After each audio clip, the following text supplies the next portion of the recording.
Good day to all employers in Hong Kong. I'm Leolet Kiambawan Lulu.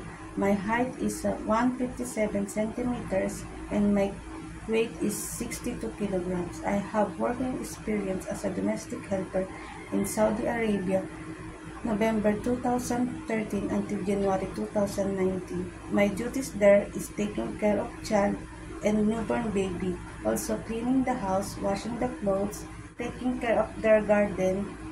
I also have experience as a domestic helper in Bahrain, April 2021 until August 2023. My duties there is taking care of the child.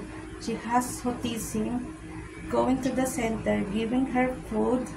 I'm also cleaning the house and giving her milk. I also willing to take care of elderly people and the pets. Thank you. Have a good day.